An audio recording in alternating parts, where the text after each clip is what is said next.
Amina lived in a quiet village surrounded by green hills and tall palm trees. She was a poor but hard-working girl who lived with her father, Baba Musa, in a small mud hut.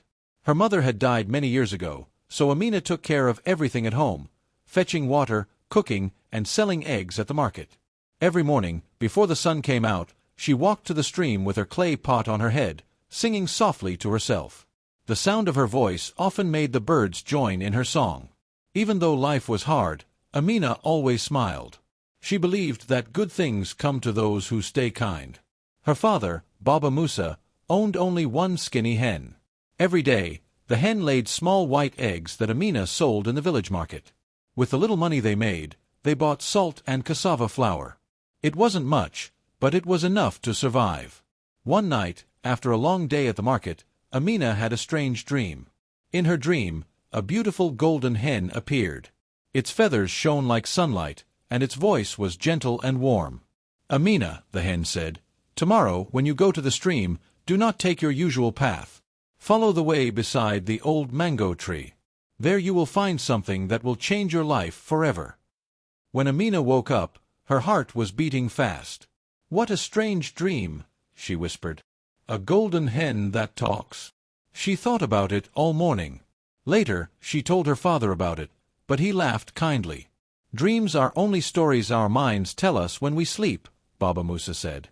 "Don't waste your time thinking about them." Still, Amina couldn't forget it. Something deep inside told her the dream was real. So, when it was time to fetch water, she decided to do as the golden hen had said. Instead of taking the common path, she turned left at the old mango tree. The air there felt different, cooler, quieter. The path was narrow, and sunlight danced through the leaves. Amina walked slowly, her heart beating with curiosity. After a while, she reached a small part of the stream she had never seen before. The water there sparkled brighter than usual. As she bent down to fill her pot, something shiny caught her eye under a rock. She moved closer, pushed the rock aside, and gasped. It was an egg, but not a normal one. The egg was glowing softly, and it looked like it was made of pure gold. Amina's hands trembled as she picked it up. It was warm, smooth, and light as a feather. She looked around to see if anyone was watching, but the place was empty. Carefully, she wrapped the egg in her scarf and hurried home. "Father! Father!" she shouted as she ran into the hut. "Look what I found by the stream." Baba Musa's eyes widened. "What is this, Amina?" he asked, touching the golden shell. "It feels real." "It spoke to me in a dream," Amina said. "A golden hen told me to follow the path near the mango tree, and I found this." Baba Musa shook his head in disbelief. "The gods must have blessed you, my daughter. But we must be careful. If the chief or the king hears of this, they may take it from us." That night, Amina couldn't sleep. The golden egg glowed softly beside her bed. She kept staring at it until she drifted off. But just before dawn, she heard a soft cracking sound. She sat up quickly. The egg began to shake and glow brighter and brighter. Then, with a final crack, the shell broke open, and a tiny golden chick stepped out, chirping softly.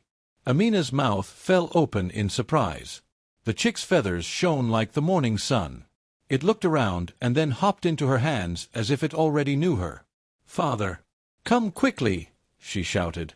Baba Musa rushed in and stopped, speechless. "A golden chick? By the heavens!" From that day, Amina cared for the chick like her own child. She built a small nest for it beside her mat and fed it with grains and water. Days passed, and the chick grew faster than any other bird they had ever seen.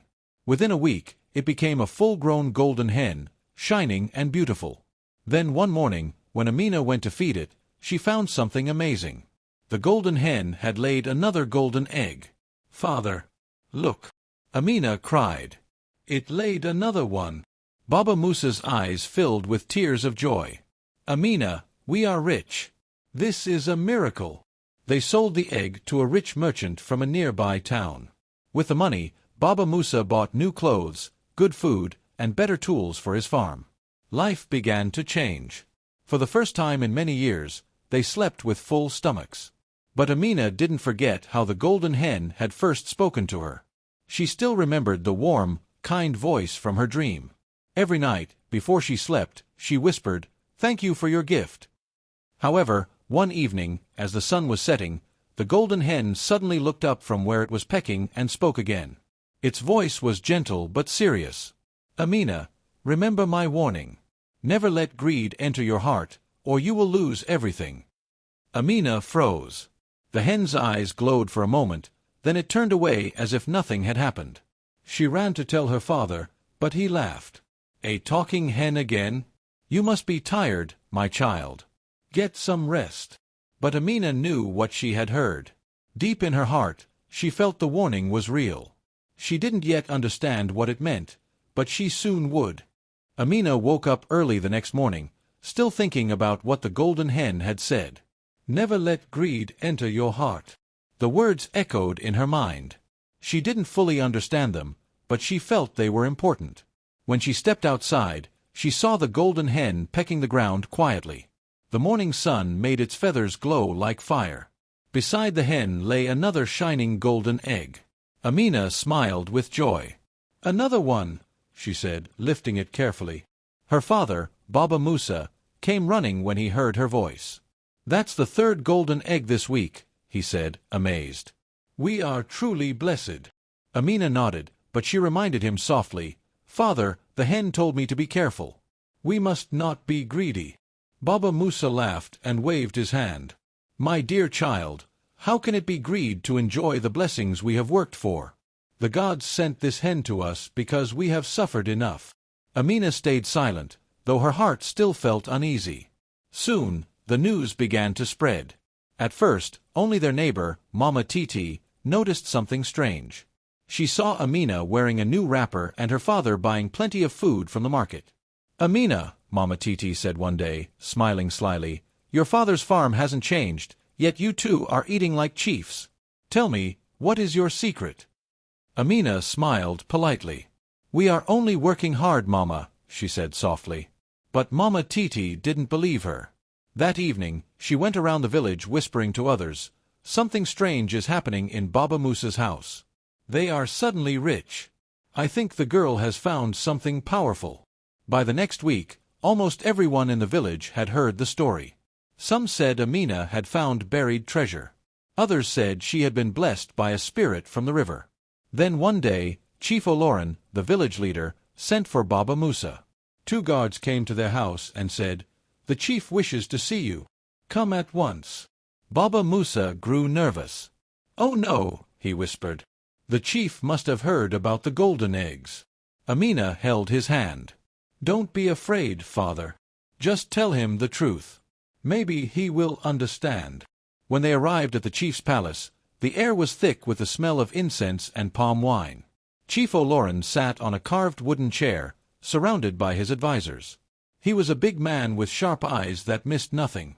"Baba Musa," the chief said slowly, "people say your daughter has found a magical hen that lays golden eggs. Is this true?" Baba Musa tried to deny it, but his trembling voice gave him away. "My chief, it is true," he finally said. "But please, it is only a small hen. We meant no harm." The chief smiled, showing his white teeth. "No harm, you say? A hen that lays gold belongs to the entire village, not just to one family." Amina stepped forward bravely. "But chief, it came to me in a dream. The golden hen chose me." The chief's face darkened. "Enough. From today, the hen will stay in my palace.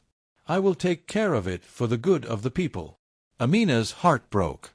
She wanted to protest, but her father held her arm. "Do not speak," he whispered. "We cannot fight the chief." That evening, the chief's guards came and took the golden hen away.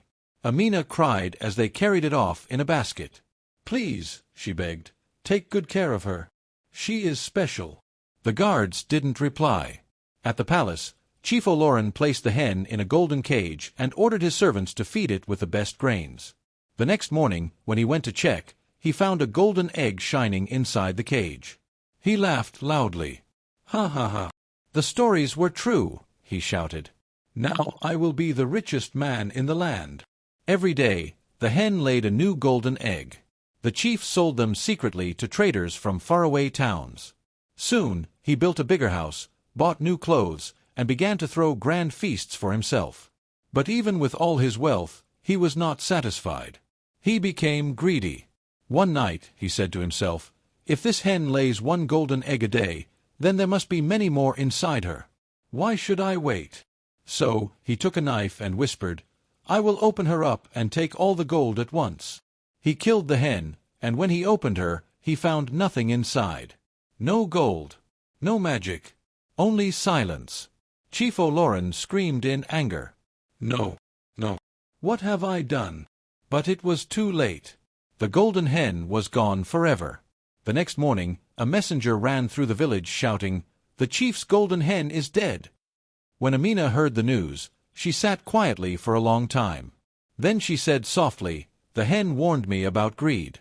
Now we see what happens when people forget." Her father sighed deeply. "You were right, my child. I should have listened to you.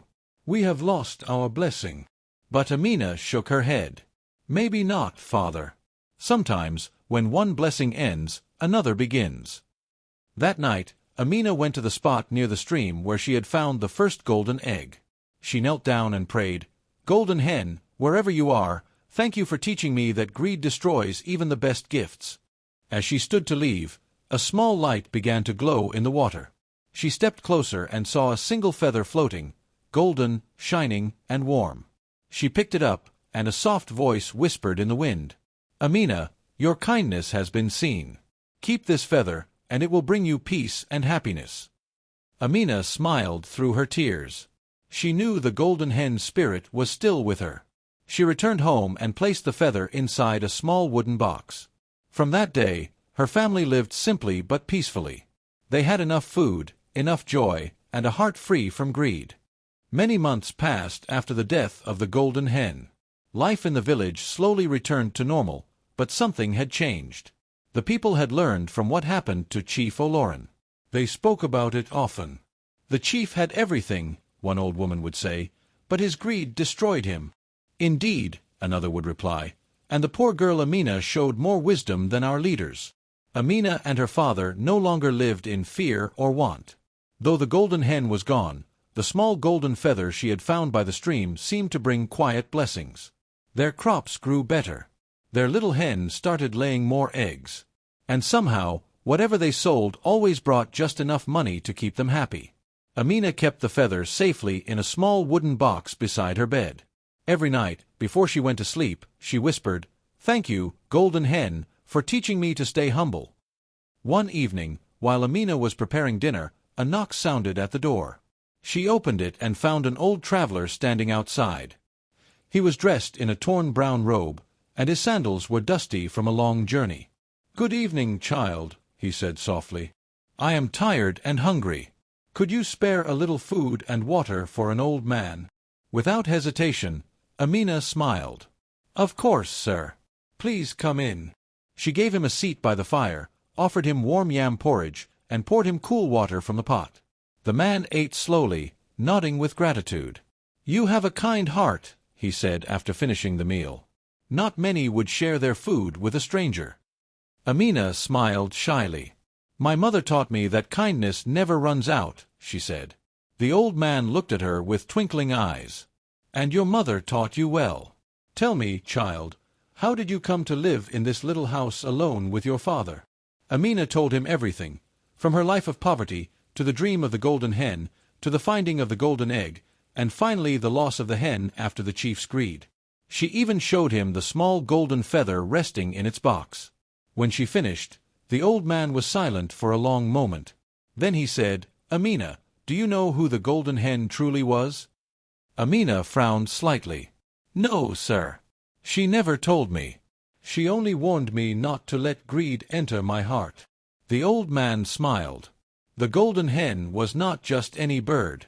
She was a messenger from the spirits of the earth. They saw your hard work, your kindness, and your honesty. They wanted to test the hearts of humans. Many failed the test, but you, Amina, passed. Amina's eyes widened. "A test?" "Yes," the old man said. "The golden hen came to see who would protect her gift and who would destroy it through greed. You chose kindness, and that is why your heart remains blessed. Amina lowered her head humbly. I only did what I thought was right. The old man stood and placed his hand gently on her head. You have learned the true treasure of life. It is not gold or wealth, but a pure heart. Before Amina could speak, a soft golden light began to shine around the man. She stepped back in awe. The old man's torn robe turned into a robe of glowing white cloth. His face became young and bright. Do not be afraid, he said kindly. I am a spirit of the golden hen. I came to thank you. Amina gasped. You are the golden hen? The spirit smiled. Yes, my child. You cared for me when I was weak. You listened when I warned you. And you showed mercy when others did not. Because of your goodness, I will bless you with something greater than gold. He reached out his glowing hand and touched the small wooden box that held the feather. The feather rose into the air and began to shine like the sun. Then, it gently floated into Amina's hands. From this day, the spirit said, everything you touch with a thankful heart will grow and multiply. You will never go hungry, and your kindness will feed others too. Before Amina could speak, the light faded, and the spirit was gone. Only the soft sound of the evening wind remained. The next morning, Amina told her father what had happened. At first, he thought it was another dream. But when Amina went to the garden and planted some dry yam peels, by evening they had grown into fresh, healthy yam vines. Baba Musa fell to his knees. The gods have truly favored us, he said. My daughter, you have brought light to our family. Amina smiled, but she remembered the spirit's words, everything you touch with a thankful heart will grow and multiply. So she decided to use the gift not for riches, but to help others. She began planting food for the poor families in the village. When their crops failed, Amina shared hers. When children were hungry, she cooked for them. Every time she gave something away, more seemed to appear. The villagers started calling her Amina the Blessed, and her story spread to other towns. People came from far and near to see her and to learn from her wisdom. She always told them the same thing. True treasure is not gold. It is a good heart and a giving hand. Even Chief Oloran, who had lost everything after his greed, came to see her one day. His clothes were torn, and his face was tired. Amina, he said with shame in his eyes, I was blind with greed. Can you forgive me? Amina looked at him kindly. Yes, Chief. I forgive you. The golden hen came to teach us all, not to punish us. She gave him food and water, and even a few seeds from her garden. The chief planted them, and soon his land began to bloom again. From that day, he became a humble man who helped others. Years later, when Amina grew old, she would often sit under the old mango tree and tell children the story of the golden hen. She always ended it with a smile and these words. Remember, my children, greed destroys, but kindness multiplies. A thankful heart is the richest treasure anyone can have. And every time she said those words, a small golden feather would appear in the air, glowing softly, reminding everyone that the spirit of the golden hen still watched over Amina and her village. Thanks for watching. Like and subscribe for more stories.